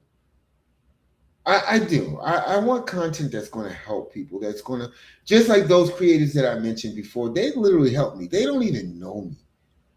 Every once in a while I'll put a comment on this. So, 100 exactly. Yeah, exactly. Yeah, tell it. But, they don't even know me. And I think I'm going to start reaching out to them because I'm working on another project for the community, healing conversations. And I think I want to get some of them on, because when I look at people like that, they've healed. So they have something to bring to the table. They do. They have something they have a resolution. I think I said that a couple of months ago. I want to be resolution driven. And when I see people like Dina Mina that have finally made the choice, the decision, not for me, not for their narcissistic abuser, not for anybody else, but for themselves, that I need to be free. That's a good feeling. That, because I'm going to tell you, it took me a long time, and I had nobody to pull me out the fire. I think We've Told Me just gave me clarity, but I had nobody to pull me out the fire. And I had to learn a lot of things the hard way. That I tell people, don't tell a narcissist they're a narcissist. Please, Lord, don't do that. Don't let them know you know. They know that you know, but don't let them know for a fact that you know, because that does something crazy to the mask, and they're going to try to make you pay. Because that shame, once you start doing that, and I used to do it all the time, you're a freaking narcissist. You're evil. You're a freaking demon. I used to do all of that. But I started to notice that, A, it kind of showed them that they were still circling in my brain. And B, how did Biggie say it? Real bad boys move in silence. So if you're trying to break free, it becomes that much harder if you're just to get back at them. You're telling them what you're going to do and how you're going to make them pay. It really does. And that's part of controlled access, because sometimes you have to, the narcissist will do that. You have to control your need to let them know, especially when you're dealing with courts and officials and stuff like that. You gotta keep your wits about you. You do, because what has the narcissist not weaponized that you told them against you? When you think about that, that should show you the importance of, treat this like a poker game. Keep your cards close to your chest. Don't let everybody see, or especially the narcissist, see what you're doing. You know. And the nightmare. What went on? Hold on. Did I miss something? Talking too much. The Knox nightmare. He got out. That's what's up. That's what's up. Everybody's getting out. Everybody deserves to be free. I think so. I think we after surviving. And let me tell you something. There is somebody that's probably going to see a clip of this, or is probably watching this now, and is going to feel a little bit ashamed because they're seeing, Knox nightmare, and they're seeing, Dean Mean, and they're saying to themselves, "Oh, I'm stupid. I'm still stuck." No, you're not. No, you're not. You survived something that most mortals could not survive, and some empaths really don't survive. You've got to give yourself kudos and grace for that.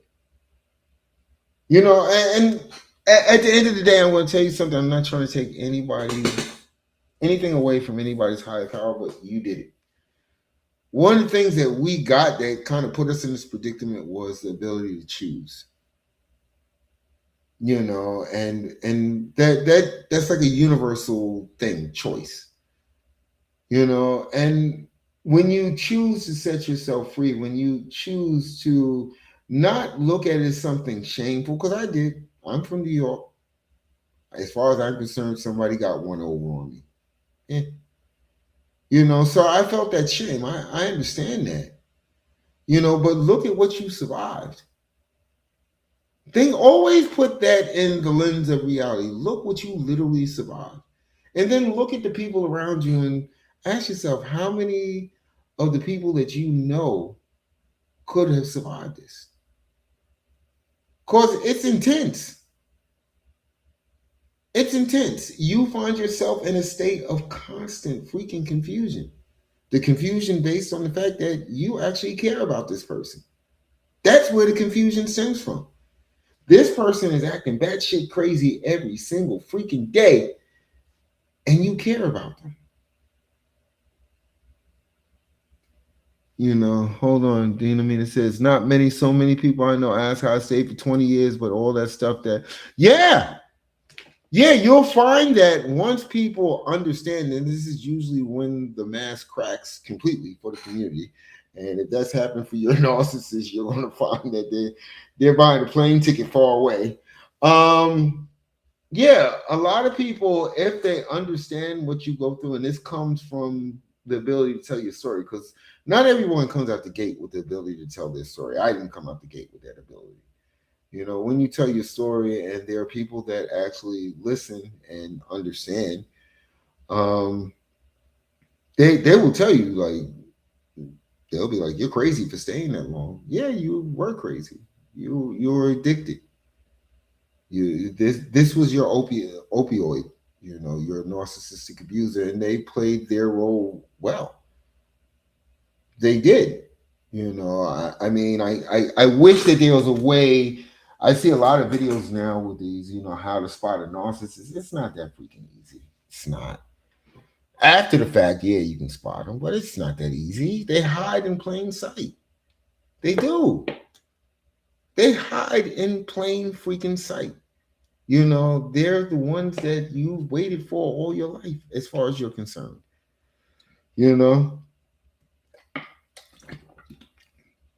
They come in the skin, just like demons. They come in the skin of everything that you've ever wanted. I didn't think he could be a narcissist because he was so quiet and private. Yeah. You find this is they become everything that you need. Exactly what you need. And that's the scary part about it, because who the hell wakes up in the morning and says, "This is my skill set.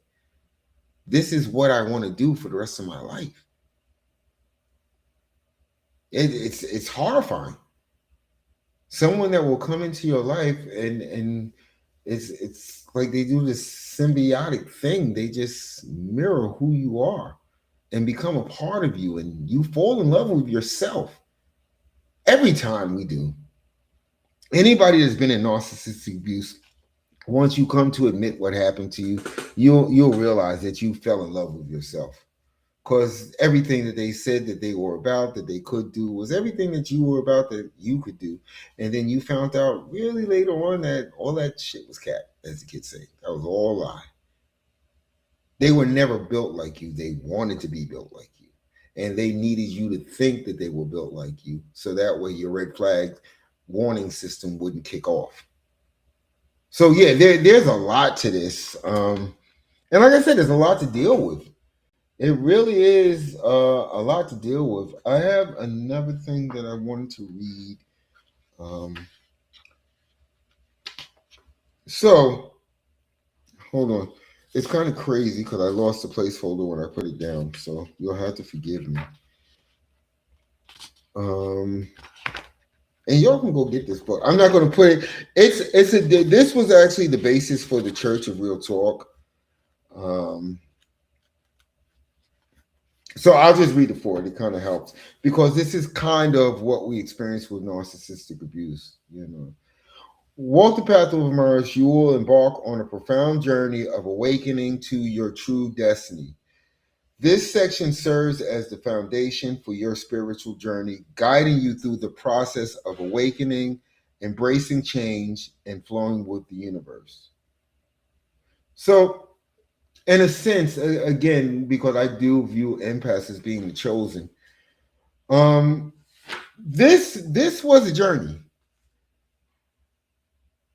This was a journey. This was something that was my awakening. The Narc's nightmare. That's what's up. That's what's up.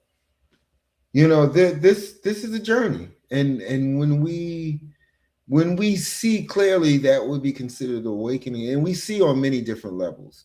That's why it's so intense when we finally break free, is because other doors start opening. You're kind of peeking into them, but you're trying to deal with this demon that's in your brain still. But you have to learn about it, and I think the important thing in this book is learning about yourself. Because I'm not going to say it in a blame way, but in a sense, and you find this out when you heal, in a sense, you played a part in it. And I don't say that on some shame and you should feel guilty stuff. You did. But you'll find that out. That's the final stage of healing, because you have to examine what's inside of you. You have to examine your shadows. And most importantly, you have to find how you became an empath. Okay, and I'm going to leave it at that. I don't want no spoiler alerts. I want people to actually enjoy that part of the journey. It's a hard part of the journey. It's an emotional part of the journey, but it's a part that you need. It's a part that you need to move forward and grow. And that's what this is. This is what the community is about. It's about moving forward and growing. Not so much. I used to say this a lot, but now I'm kind of falling back off of saying it. I used to always say your goals should be becoming the person that you were at least the day before you met the narcissist. Nah, that doesn't count anymore. I think you need to become the person that you were always meant to be. I think that is the journey right there, becoming the person that because yeah, you were stable, you're happy. This is what attracted the narcissist to you. But at the end of the day, you're so much more. And usually if you stay years and decades with the narcissist, that's the reason why. You were so much more. They had to fine tune the intermittent reinforcement. They had to break it down into a science, because they couldn't take the chance that you would leave too soon, because that would cause a couple of things. That would end the whole supply drain. But more importantly, that meant that you wasn't broken enough that you would be left by the side of the road. See, while they're trying to steal your identity, while they're trying to wear you like a beard, what they're doing is they're trying to destroy you, because now there's no competition. You no longer become competition. So now they can tell the world nope, this was always me. And you can't say anything to the contrary. This is why Completely healing is going to be, it's going to be a journey. And that's why I built this community. This is the reason why I built this community, not because I had nothing better to do, and definitely because it doesn't work on the same principles as social media. Definitely not to get famous. It's literally to help people heal, to help people understand at every stage what they're going through and how to get through it. Just like I was telling Dina Mina about the no contact and controlled access. These are real freaking things. These are things that we as survivors, we as empaths have to continue to deal with. And these are the things that have the potential to draw us back into the orbit of this demon. Don't think that they won't use your kids to keep you trapped. This is what they do. Any loss of control, any loss of the narrative is going to make them double down. And if you haven't realized that yet, if you're still pining for them, if you still feel pulled by them, at least look at that part, the fact, because they show it. They show it. No contact, part of the reason why no contact is so important is because half of the stuff that they're posting for you to see. Yeah, it protects their mask, but they're posting it for you to see. They need you to see it. They need you to feel a certain way. They need you to feel jealous. They need you to feel that they're giving somebody else what they refuse to give you. That's how they keep you trapped. So yeah, I have to do controlled access, but I'm sure as hell not looking at your social media. I don't care. I could give two shits what you doing. You could be sleeping with the Knicks for all I care. I don't care. Give them everything that you never gave me. I don't care. It's not important to me. Choosing myself is important to me. That's what's important to me. Nothing else. And once you take that mindset, things start to shift little by little. Once you say to yourself, every time they impose themselves on your thoughts, or you start to remember those perceived good times, every time you say to yourself, I choose myself, I choose my peace, they start to fade away.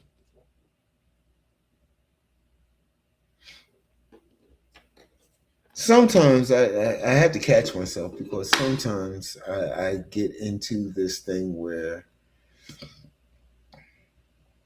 I guess I become too overbearing at times, and I have to always remember people are in different stages of healing. But the narcissist didn't sugarcoat what they did to you. Thank you, Dina Mina. The narcissist did not sugarcoat what they did to you. So would it be fair for me to sugarcoat what's needed for you to heal? Would it? Because healing is a real thing. And many people need to do the real thing, because they are no use to themselves, much less the ones that they literally actually care for.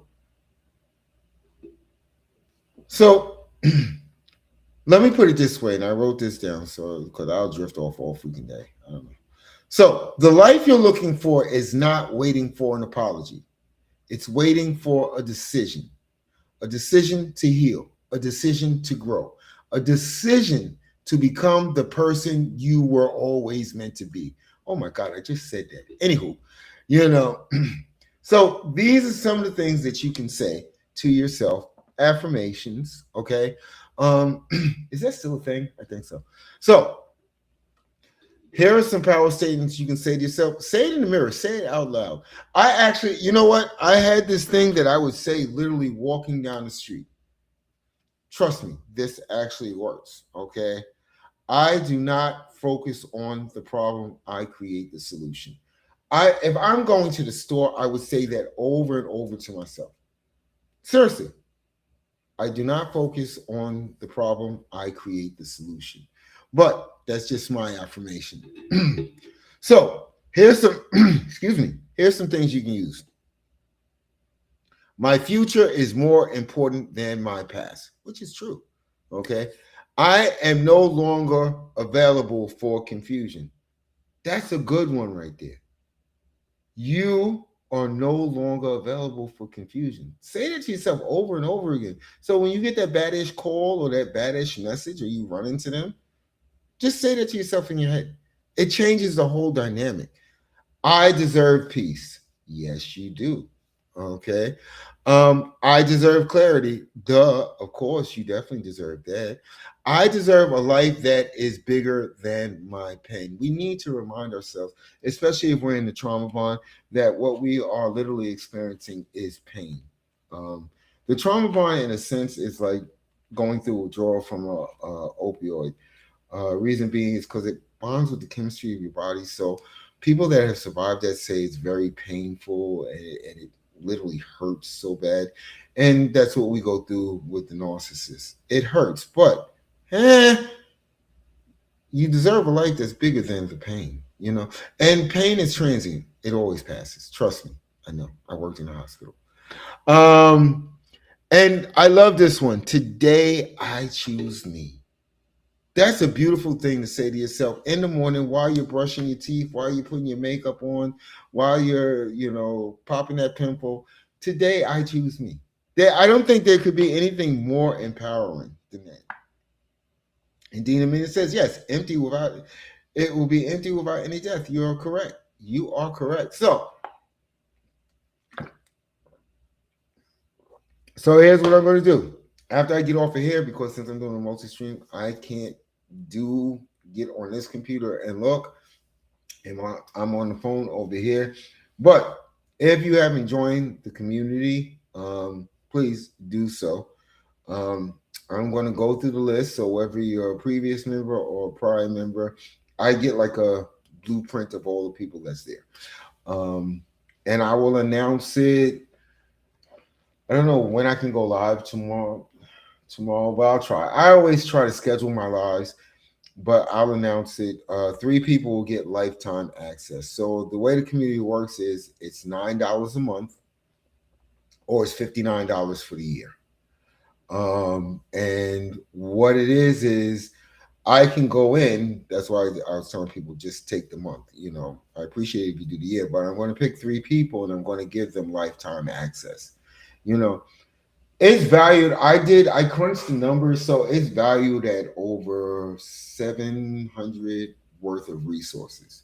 You can go check that out yourself. Between the courses, between the workshops, between the lives, yeah. Thank you, Dina Mina. The courses, the lives. I've got a couple of meditation modules in there. A real living, breathing community. It's got a lot in there. So it's not set up like social media. It's set up more like, I think it's called community, classroom, and calendar. So you can go in the community, you can interact within the community, you can talk with like-minded people, you can put down what you're going through and ask for help or advice. Then you have the classroom. The classroom allows you to take the courses. The narcissistic relationship decoder, I actually still sell via Gumroad for $49, but it's free in the community.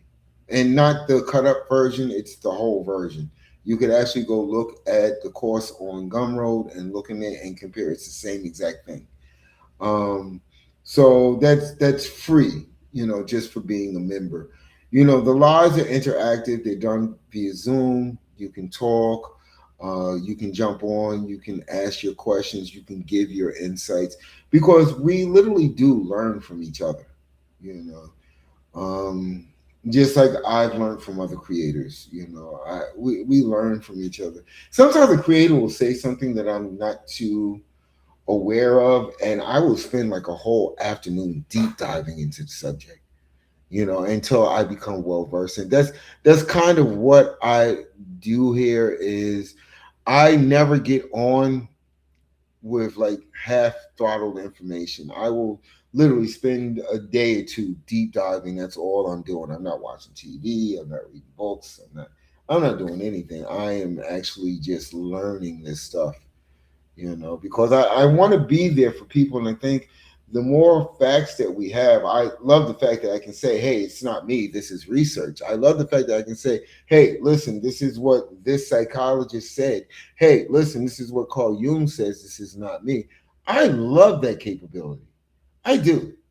I do. And you know, it might not, I think somebody that was giving me constructive criticism says, you know, you teach a lot. You know, you literally teach a lot. You know, this is, you know, people that are looking for your help, they're not trying to get a college course. That's what you did for you. You know, a lot of people don't want that. So that allows me to slow down what I do, because you can go into the community and you can take what you need. You know, you can utilize what you need. You can see what's going to help you at that point. I think right now there are 18 courses inside of there, you know. So, and every week, like tomorrow, I'll be adding stuff. You know, that's what I do. I add stuff every week. Whether it's a ebook or audio book, you know, free for you to take. It's not like you go and pay membership and it's like I'm nickel and diming you through the way. No, everything in there is free. There's nothing. Once you're in, you're in. You have access to everything. And I thought that to be important when I was figuring it out, you know, because everybody, you know, I was watching YouTube videos on school because I knew nothing about it. And people say, you know, set up levels, set up tiers, and this and that. I was like, that's too much work for what I'm trying to do. I'm not going to say this person, because you paid for this tier, you get this, and everybody else that needs to heal, you've got to tear up to. I'm not going to do that. You're in, you're in. End of freaking story, you know.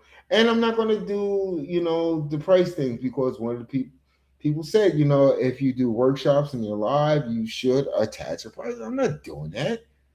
I'm happy that you're in here and you've made the decision to heal. That's what makes me happy. That's what's floating my boat. Okay, so no, I'm not going to do that. And like I said, I'm trying to move away from doing, you know, one-on-one consults. So I'm not going to do it there. I'd rather do a group thing inside the community. I think it does more good. You know, there's rules. You know, there's not going to be, you can't attack people, and I never try to heal people, so I don't expect people to come in there and heal people. But we can have discussions. We can talk. We can figure out some stuff together. And I think that makes healing a lot easier. You know, and it's not like here, like TikTok. I love TikTok, and I've met some great people here. I really have. You know, many of you people I love the hell out of, and I don't even know you. You know, but it's a community. But it's a gated community.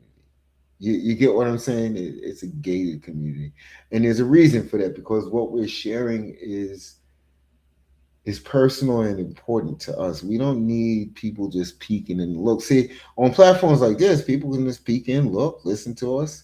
You know, if you're a narcissist, you can enjoy our pain, all that stuff. You know, I don't want it to be like that. I want it to be an environment that's trusting. That's why I stopped. I used to, when I did the workshops, I would clip it up, put one version in the community, put one version on YouTube, and I stopped doing that. I'm not putting up on YouTube anymore.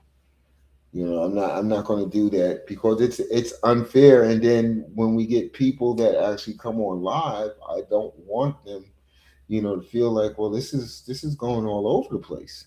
No, I wanted to stay in the community. I wanted to stay with us. You know, I think that's the best way to go. You know, and if you haven't joined the community, hey, listen, up in my bio. Right up in my bio. That's why if some of you guys have actually looked at my service offering, I don't even offer that anymore. Because everything there is going to end up in the community, is going to be free. You know, all of those courses that I created will ultimately end up in the community. Break the Trauma Bond in 7 steps is literally in the community right now. I just uploaded module 4 at the end of last week. So this week, module 5 goes up. You know, so we've got content, we've got the tools, we've got the resources. It's just that it's so new. That's why I do stuff like this. It's so new that I guess it's almost like people have to decide if healing is worth it. Because when I did the math, I thought about just to be able to do most of those things. Um, the naloxone, I love helping people with my contact, like you must. And that is the mark of an empath. That is the mark of those that are chosen. We tend to want to help other people. Um, and I think I need to. I actually wrote a book, The Empathy Survival Guide. Um, I think I might put that in the community next month. It's available on Amazon. I'm not even gonna put up the link because I don't want you to go get it because, like I said, it's going to end up in the community for free. Um, Understanding empathy is kind of crazy as well because a lot of people don't realize is we are literally created from the same pain that creates a narcissist.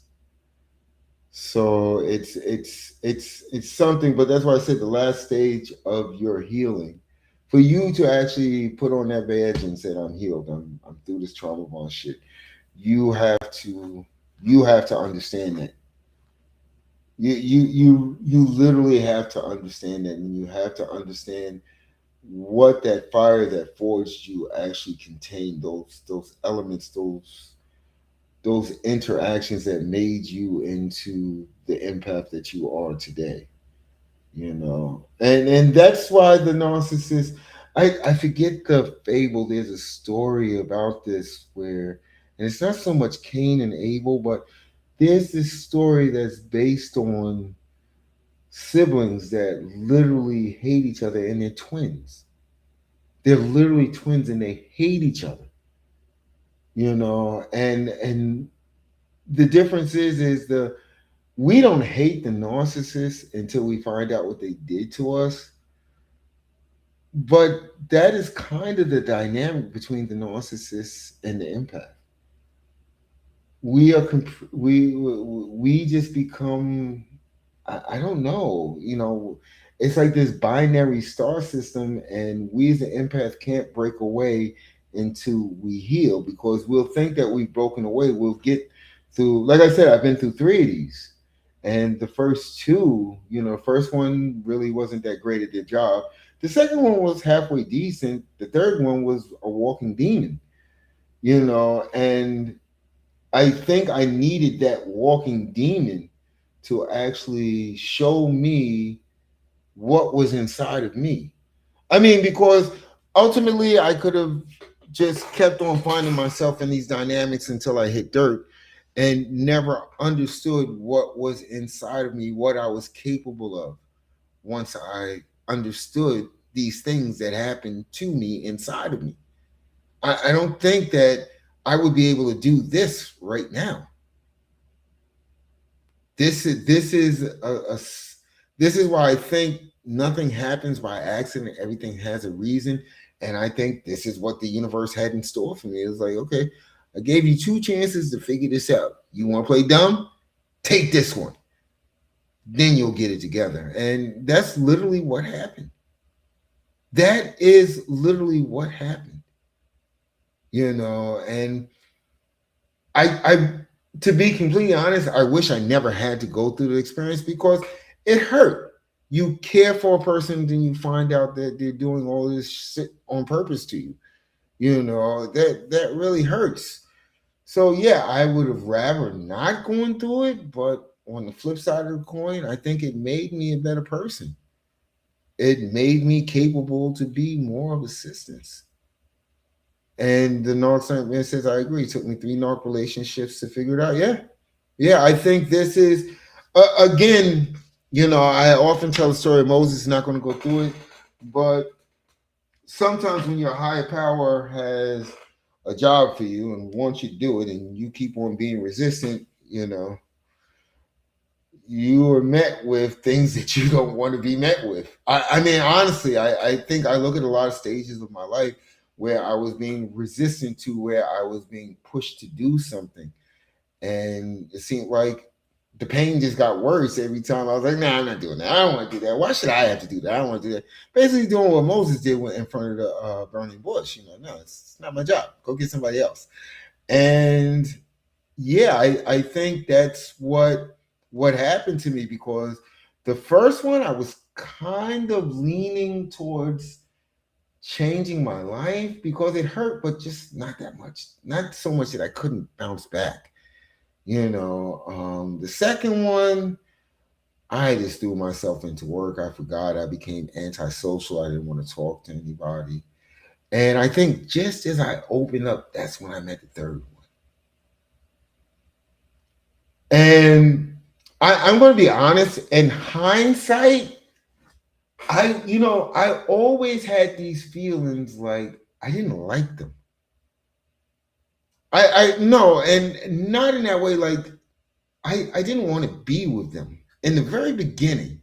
I'm talking about before the love bombing. And I think to love bomb me, they had to work extra hard because there was always this little thing like, I don't know about this one, you know. And excuse me, at the time I was actually and I wasn't tied down, but I was in a couple of semi things, but everybody was aware of the situation, you know. But yeah, I didn't want to be with them. And it's like this little nagging feeling like at the base of my spine, like, I don't like you, and I don't know why. And I think that's why the universe was like, nah, yeah, I'm going to give this one, I'm going to give this one the power because you need to experience this. You need to experience this so that you can become bigger, better, faster, stronger. And who am I to question the universe?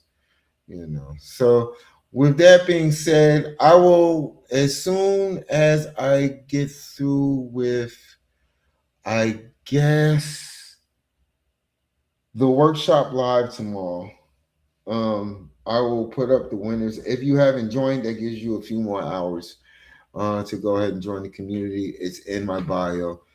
Take a look around, and I'm going to definitely pick 3 people that are going to get lifetime access, as long as it's there. So, and this is weird because I guess because of lighting, it looks like I have hair. And I'm kind of liking the fact I kind of miss having hair. I've been shaving my head for like the last quarter of a century. So yeah, it's crazy. Anywho, I want to thank you guys for actually joining me. I want to thank you for your time. I want to thank you for your consideration. And you know what? Regardless to me thanking you, I want you to continue to choose yourself.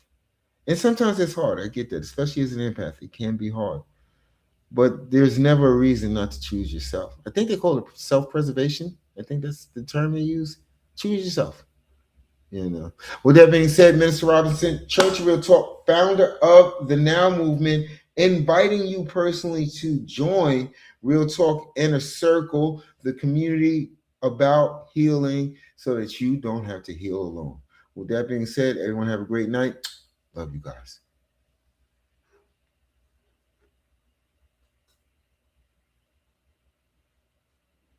And it won't cut off. Okay. So let me cut this one.